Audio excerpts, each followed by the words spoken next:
My Naija people don bring ogbonge Bishop news story. My name na Nehi. Make a sharply yarn on some tori wey be say e just happen. The federal government of Nigeria don come dey push 26 trillion naira as the estimate budget for the 2024, and na the Minister of Planning and Budgeting wey im name be Atiku Bagudu na im yarn dis talk during wey be say dem dey do the Federal Executive Council meeting yesterday on Monday, October 16th, 2023. Plenty Nigerians dem don come dey vex dey provoke for inside different states wey dey for Nigeria as dem come dey yarn. They say the quality of the palliative food stocks dem wey dem share say e no reach dem, as some of dem come dey even dey talk say their eye no even see the rice, garri or the money wey federal government dey talk say dem share for different states dem to help reduce the suffering and the hardship wey Nigerians dey face because of the subsidy wey dem remove. The Court of Appeal wey be say dey for inside Abuja on Monday, October 16th, 2023 don come remove the All Progressives Congress senator wey dey represent the Adamawa North Senatorial District wey im name be Elisha Apple as the court to come declare the People's Democratic Party candidate wey be Amos Yahona as the winner of the February 25th senatorial election. The governorship candidate of People's Democratic Party for the November 11, 2023 Kogi State election wey im name be Dino Melaye don come dey call on Independent National Electoral Commission wey be INEC say make dem use this opportunity to redeem their image for the election wey go happen on November 11. As im come yarn say this one opportunity for INEC to become born again. And im yarn dis talk on Monday, October 16th, 2023 on Top Channels Television. Plenty Nigerians don come dey complain on top social media because of one man wey im name be Nasiru Abdullahi aka Chilimadoki after when he go join Nigerian police force wey dem yarn say 3 months ago say dem declare am wanted because im be criminal for inside Kano State. Say but now im don go join Nigerian police but we never really hear from Nigerian police if wetin dem yarn na true abi na lie. The Zamfara State Calabar Police Command don rescue 2 students with 1 staff member of Federal University Gasau as the kidnappers they kidnapped them on Saturday evening, October 14th around that kind 8 p.m. The kidnappers wey be say their boss enter inside their house come kidnap them for inside Sabongari Damba at gunpoint.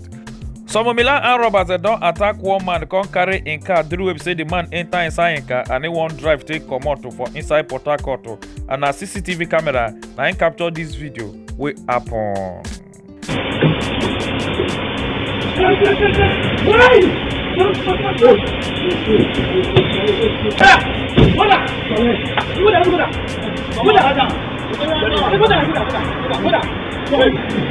The Economic and Financial Crime Commission of the Kaduna Zonal Command on October 13, 2023 don carry one suspected hacker wey im name be Michael Anam Ominishite go court to say because im develop one software code wey be say im dey use dey hack him First City Monument Bank wey be FCMB come titalize 17,785,000 naira from their account and na the FCMB na dey go report dey give EFCC on 23rd of June 2023 wey make EFCC come bust am come arrest am.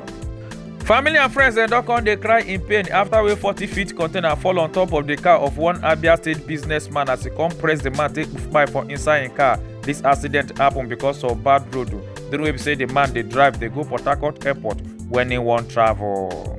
The Igbo social cultural group wey be Ohaneze Ndi Igbo don come dey show concern and possibility of how the indigenous people of Biafran leader wey be Nnamdi Kanu go fit comot from the DSS prison as dem come talk say before the end of 2023 say Nnamdi Kanu go don come out from inside DSS prison say because they don dey negotiate with federal government how they go take release Nnamdi Kanu. The Lagos State Governor Babajide Sanwo-Olu don come dey celebrate the World Food Day for inside Police College for their parade ground for Ikeja, Lagos State, and on Monday, October 16th, 2023, na im celebrate the Food Day. Governor Sanwo-Olu is working for Greater Lagos. Babajide Olusola Sanwo-Olu is working for Greater Lagos.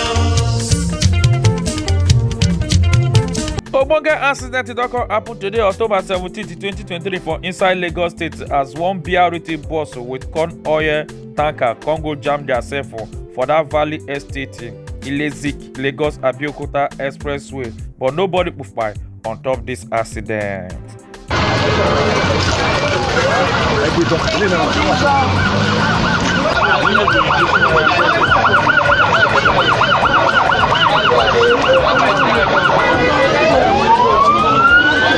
The Lagos State EFCC don arrest one Mr. Chike Nosa Agada, 37 years old, wey dey into foreign exchange dealing, say because im tiftalize 2 billion naira, and the Economic and Financial Crime Commission bin declare Chike Nosa wanted on October 11, 2023 before they come arrest am.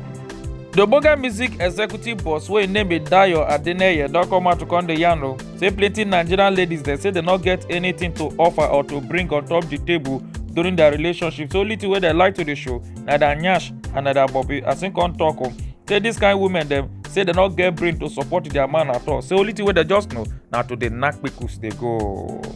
Our women don't say, I have brains, I can do this, I can do accounting, I can help you take your business to the next level. They think this is the table. I have breasts, I have nyash. Yes. Go through your Instagram page.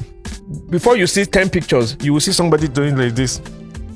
That's what they put forward, their bodies. The Economic and Financial Crime Commission wey dey for inside Abuja don come arrest one Nigerian singer wey im name be Annie G Shedrack Chidubem aka Sandy D, say because im go play one American woman 419 wey her name be Diana Rosada Gozalax, come tiftalize her $2,000. Also come play one British woman 419 wey her name be Susan McLean, come tiftalize her £9,300. As the Economic and Financial Crime Commission come dey yarn, say they arrest am on October 16, 2023 for inside that Kuje Area Council of Abuja.